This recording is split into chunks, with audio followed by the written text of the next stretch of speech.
In this episode of the Battlefield Tactics Guide, we will take an in-depth look at each command and formation. We will be testing each with the 6 different unit types to see how the AI handles each given their role. There's much work to be done here, so let's get to it. Before we get to the actual battlefield, we need to take a second to look at the 4 different options available to us, as this will be the difference between actually using the commands or being frustrated and pressing F6 for every fight. We go to the options menu, then the gameplay tab at the top right, and scroll all the way to the bottom. The 2 we're looking for are orders visuals and orders layout. Each has 2 options, radial or bar for visuals and default or legacy for layout. Let's look at how each of these 4 possible combinations look in game. Bar and default show each order in the left hand side of the screen, allowing us to use F1 through F9 commands. F1, F2, and F3 are the expandable options. For the default layout, F1 issues unit commands, F2 changes unit formation, and F3 brings up miscellaneous options such as hold fire or dismount. Switching to radial view for the default layout, we see the exact same commands and options but displayed in a more condensed version. This is my personal preference as I find it the most intuitive, but it depends on your personal preference. Next, we have bar visuals but switch to the legacy layout. Notice F1 commands are identical, but F2 commands only deal with which direction our units face, and F3 issues command formation changes. The rest of the commands have their own dedicated buttons like F4 for hold fire, etc. Finally, we have radial legacy, which is the same as the previous but in a more compact format. Let's take a quick look at the 3 F commands to see the difference with each. As noted before, F1 is the same no matter which layout you use, so no more excuses to not use these. Do it! Just do it! The F2 commands for the default layout changes formations while Legacy changes the unit direction. The F3 for default has several different options like hold fire and dismount cavalry, while Legacy has formation changes only.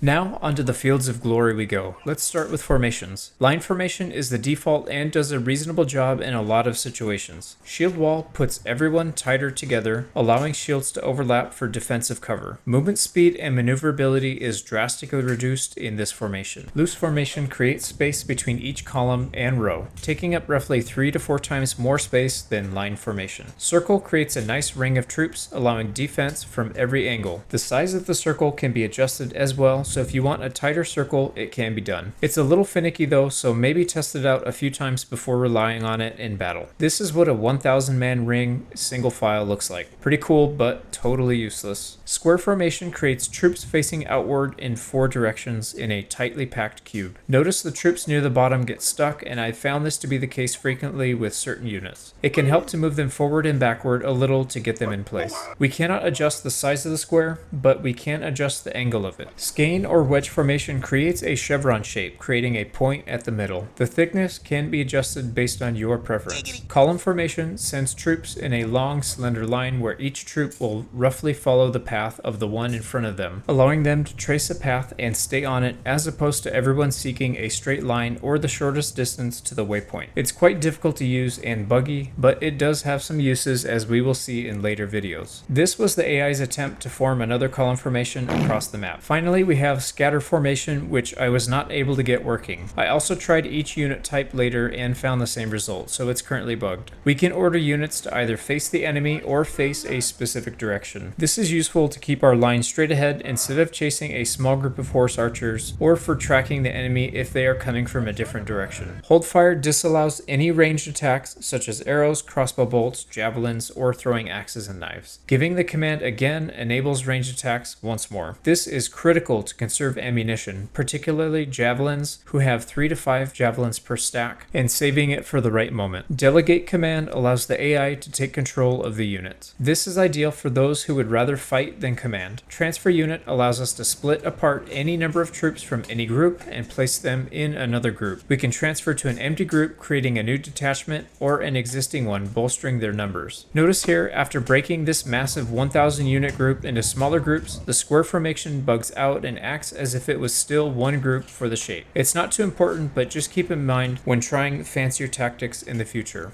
Now for the real testing. Starting with non-ranged infantry and the charge command. It's pretty straightforward, they all push together to the nearest enemy. One thing to point out is that the charge order does not require that each unit stay in formation. This will become incredibly important later when we test cavalry. The advance command is similar to charge, but it requires that each unit hold its position in the formation. This means that if any unit comes into contact with another enemy unit, the rest of the line stops and waits. Charge command only has the units that come into contact with the enemy stop, with the rest of the line traveling past to meet the next enemy. Finally, we test the fallback command, which causes each unit to retreat backwards in an orderly fashion. Individual units cannot turn and run, as the whole formation must maintain its cohesion. This will slow the unit down, allowing the enemy to eventually catch up. This is in stark contrast to giving a direct move command to somewhere behind the line. Notice how some units get caught and cannot escape, but the majority of the units will actually separate and run away. The fallback command is great when used as a delaying action, while directly moving back is better for getting units out of a bad situation and saving lives, but give up ground much faster.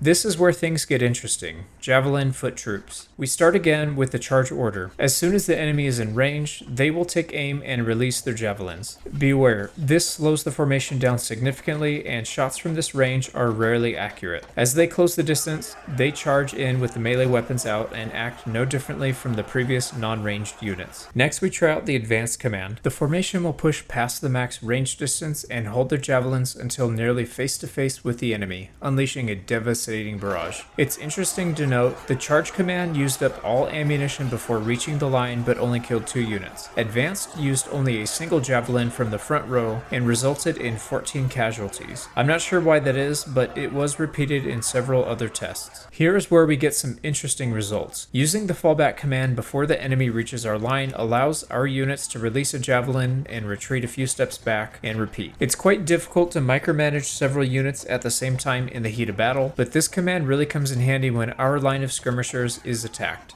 Now it's time for the foot archers. Giving the charge command sends our line directly towards the enemy, slowing down when entering the maximum range to release arrows. They will continue this process of shooting, taking a few steps forward and shooting again until they reach the enemy line and enter melee combat. This is perfect when going after a retreating enemy or combating reinforcements who are not well formed up yet, but not so good at the start of battle, as it's rarely a good idea to put our ranged units into melee combat. The advanced command is a bit different, as they move past the maximum range and begin shooting at a fairly close but highly effective range. They will oscillate forward and backwards, trying to maintain this distance based on what the enemy is doing. If the enemy is pushing into our archer line, then issuing the fallback command can be extremely useful, as they will retreat while still sending arrows and bolts into the enemy. If the enemy is in shield wall formation, our archers can easily outpace them and maintain a safe distance. In line formation, however, the enemy will eventually catch up to melee distance.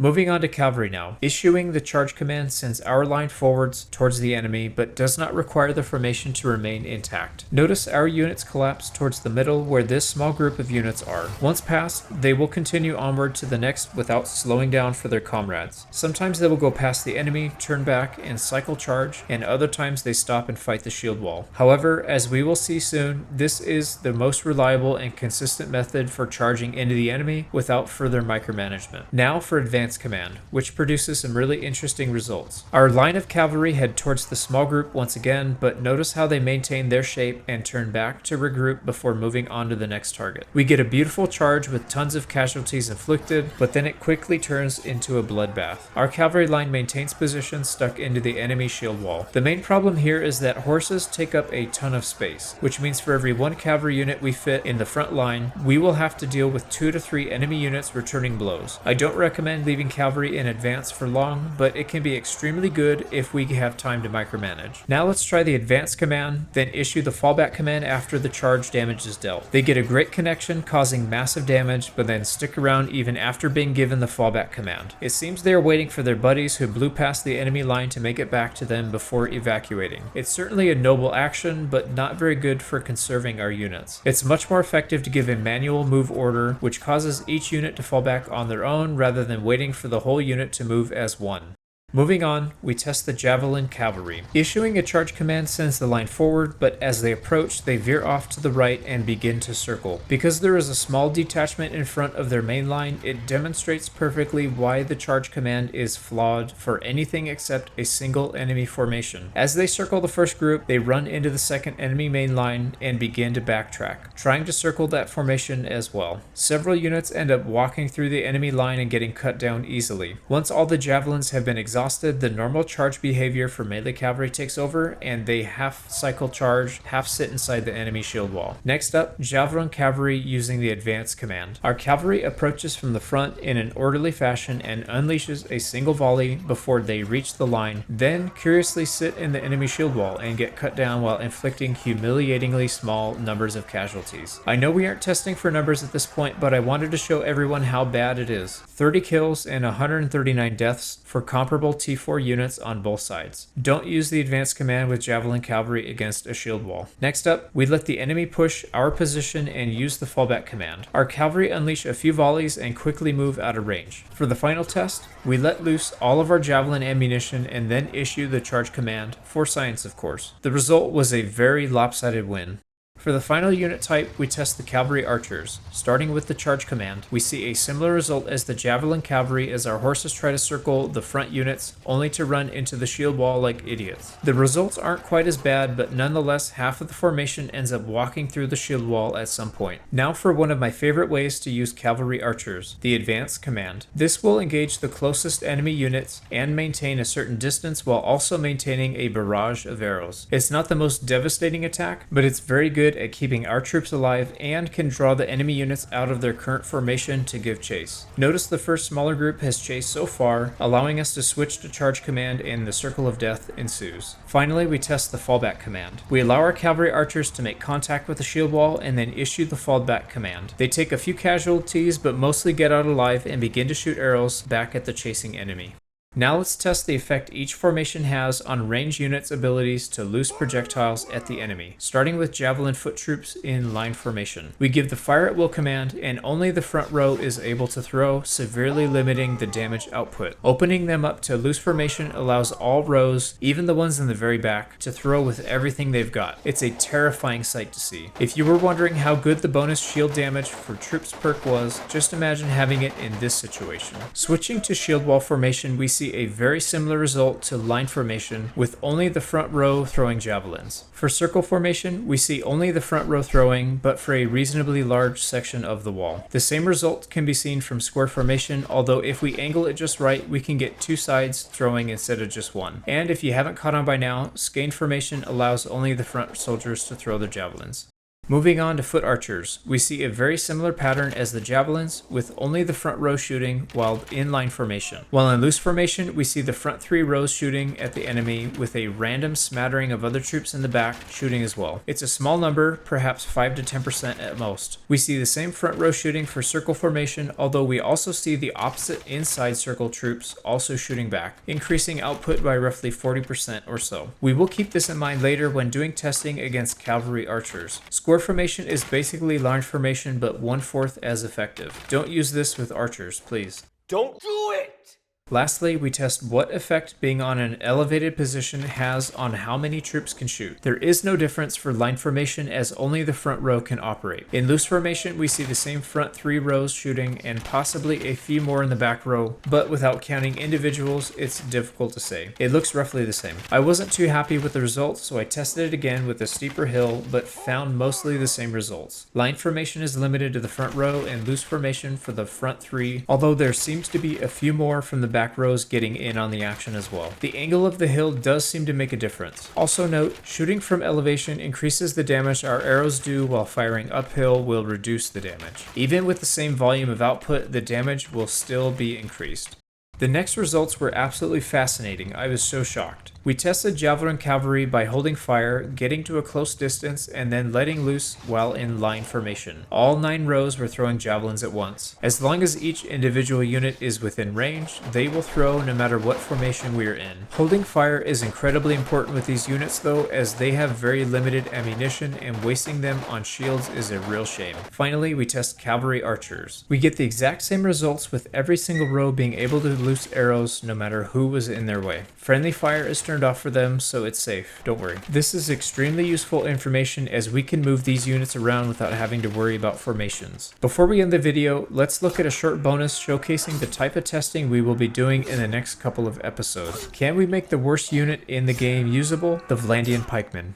This line of pikemen are quite effective against the initial cavalry charge, with the first two rows utilizing the spear brace mechanic. However, we can see how devastating the enemy charge is when they come from a flank. Now let's try out circle formation, since you can't outflank a circle. We see some success initially, but the weight of the cavalry charge quickly pushes through and we take even worse casualties than when in line formation. This looks like a fairly accurate modeling of how ants devour their prey bite by bite. Now we test the formation that was made famous for fighting off cavalry, the square formation. This is going to be good.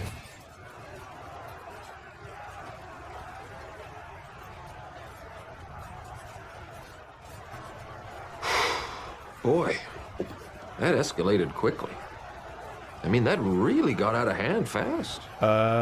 They didn't take any damage and our troops are getting manhandled. I'm not entirely sure what happened here, but we lost everything and took down only 5 enemies. I'm never using square formation with pikes again. Let's try out Skein formation and thin the line a bit to make sure we have a long pike wall. We see a bit more success as the impact of the initial charge is spread out more, allowing more pikes to get their brace damage in. However, once the enemy passes through the line, it's the same story as before, taking significant casualties each time they charge from the back. Now let's try to set up 3 different lines for them to charge through and see if that helps. The front line sees great success, but eventually the enemy passes through. The enemy seems to have trouble going through, but this is where pikemen are at their weakest, fighting hand-to-hand combat with their sword. We pull back the front line to try to limit casualties, but the cavalry follow us through, causing more damage. At one point, they charge from our flank and deliver a devastating blow, causing 30 or more casualties in less than a second. Let's add in some Volge units to help bolster the ranks when the enemy cavalry gets stuck. We try a fancy array to help soften the initial charge, with reinforcements behind, using mostly Volge troops to mop up the ones that poke through. We get a single kill on the initial charge, but lose dozens.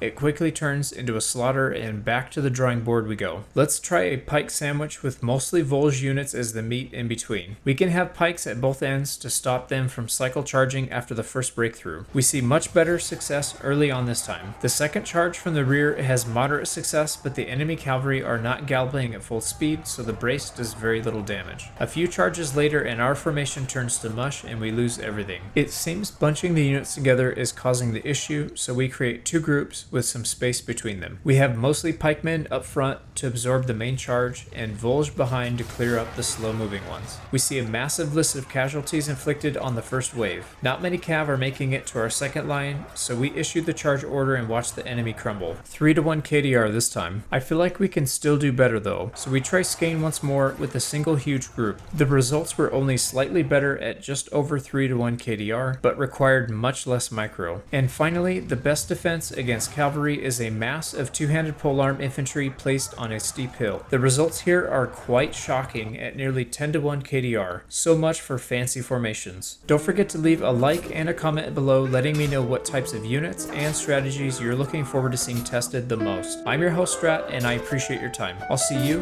on the next one.